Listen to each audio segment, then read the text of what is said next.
G'day and welcome back to SMB TV. My name is Sam Sook. I am a physiotherapist here at Exercise Thought in Lilydale, and today we've got an exercise and a thought to help you all out there.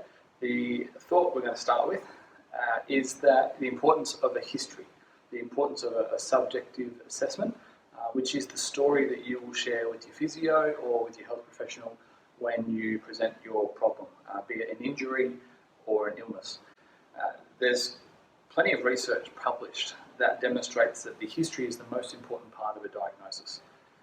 Up to 80%, sometimes even 84%, depending on the research that you read, of the information needed to make a diagnosis is contained within the history. So whilst we might think a lot about a person placing a hand on our body or conducting physical tests or performing scans or other such investigations, most of the information necessary to form a diagnosis and to develop a treatment plan is provided in the story that you can convey to your physio or to your health professional based on your own lived experience.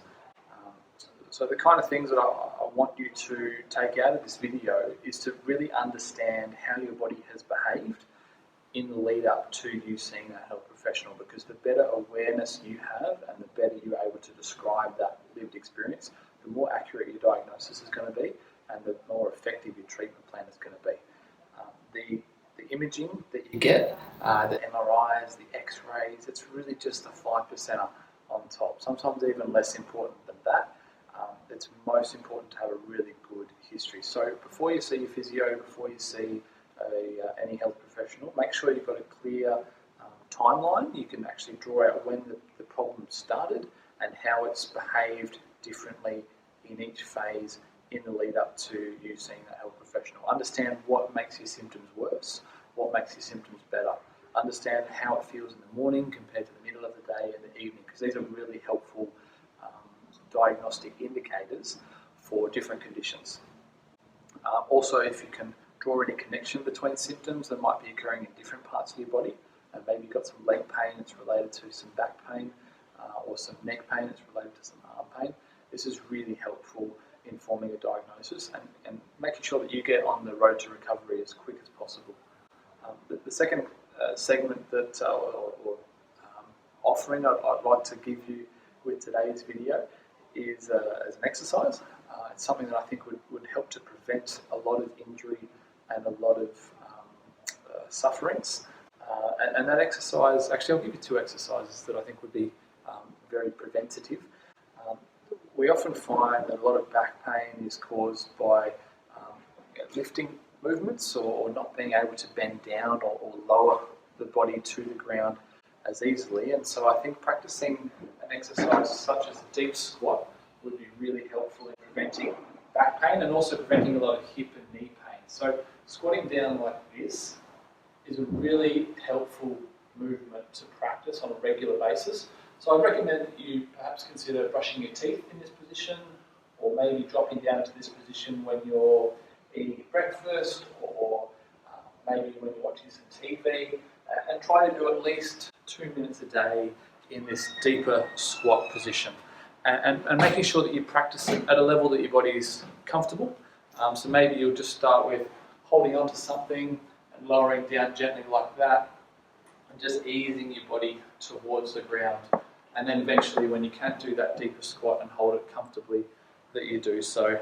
There's some research actually showing that the number of gastrointestinal problems that occurs in different countries correlates with the use of a Western style toilet, the seat toilet that doesn't require you to squat to the ground. And they have less gastrointestinal problems in parts of the world where they do practice that deep squat regularly for their toileting. So of course there's differences between countries in diet and in lifestyle. So please consider that it might not be just because of the squatting or just because of the toileting, but this deep squat is a really nice preventative exercise. And another good preventative exercise is a hanging exercise, something that you can practice with any branch or any pole. The gyms are opening now in Victoria and have been open for some time in other parts of the world. Excuse me while I just put you down here.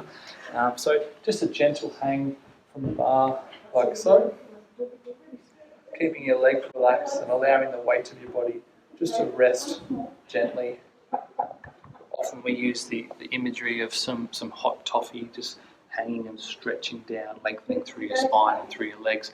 It's really nice in loosening up the shoulders and also in putting a good stretch through the back. And some people speculate that because the human body is very similar to the physique of a chimpanzee or other ape creatures, that our body should regularly practice hanging and what we call brachiating movements, which is the act of swinging and then grasping and swinging and grasping. So the thought from today's video is that it's really important for you to have a strong and a thorough subjective assessment or history based on your own lived experience. If you want to get a good diagnosis and if you want to get a good treatment plan, make sure you really understand your own condition and your own injury so that you can then convey that to the person who's going to help you, be they a physio or another health professional. And the second most important thing out of these videos are these preventative exercises, which we recommend before you have pain. Before you have a problem with it, make sure you maintain your squatting depth and that you improve the depth of your squat and that you practice hanging on a regular basis. So you might consider doing 2 minutes of squatting a day and 30 seconds of hanging a day, just to get your body as supple as possible and to keep it flexible. And if you have any questions, feel free to get in touch with us here at Exercise Thought. We've got our mobile number and our email in the description below. And I'll also put a link down to a video that our students made here.